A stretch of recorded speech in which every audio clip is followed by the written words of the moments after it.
Hello everyone, my name is Ryan Cam, and welcome back to the AFI project. Today we're going to be taking a look at Duck Soup. This was released in 1933. It was directed by Leo McGrary, who also would direct one of my favorite, smaller, off-the-beaten-path movies starring Bing Crosby, Going My Way.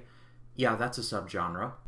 And it starred the four Marx Brothers, Groucho, Harpo, Chico, and Zeppo. The last one of those would start a very successful lighter business.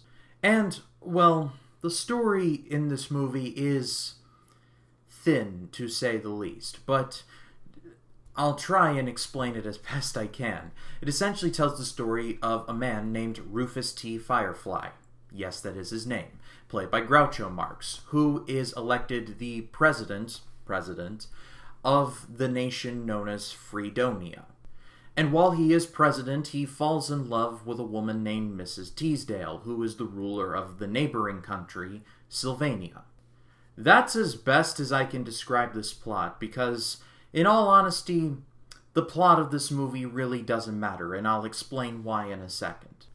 And despite the fact that this movie came out in 1933, it is seen by many as one of the greatest comedy movies ever made. It sits at number 5 on the AFI's 100 Years, 100 Laughs list, a list that also features Some Like It Hot, Tootsie, Dr. Strangelove, and Annie Hall. That's rarefied air if I've ever seen it. And having now seen this movie for the first time, I can confidently say, yeah, I get the hype, because this movie was hysterically funny.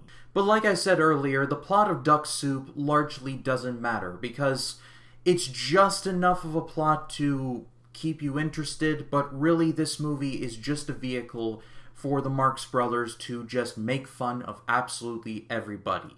And not only do they do it, but they do it well. But when it comes to Duck Soup, there was some backstage trouble. It seems to be kind of a running trend with all the movies on the AFI list. But essentially, to make a long story short, Paramount, the studio that released Duck Soup, was about to announce bankruptcy and subsequent restructuring of the company. This would mean that they would no longer be able to pay the Marx Brothers, despite the fact that the previous year, the Marx Brothers starred in Paramount's most profitable movie. The Marxes were rightfully pissed at this, and so they decided, you know what? We're just going to go out on our own. And they almost did, but thankfully, due to outside third parties, the tension was smoothed over and the Marxes stayed with Paramount. To say this movie is iconic is a bit of an understatement, because some of the jokes in this movie would either be replicated or duplicated in media several years afterwards, and even into the 80s, where the mirror joke would be replicated in the 1988 movie Big Business.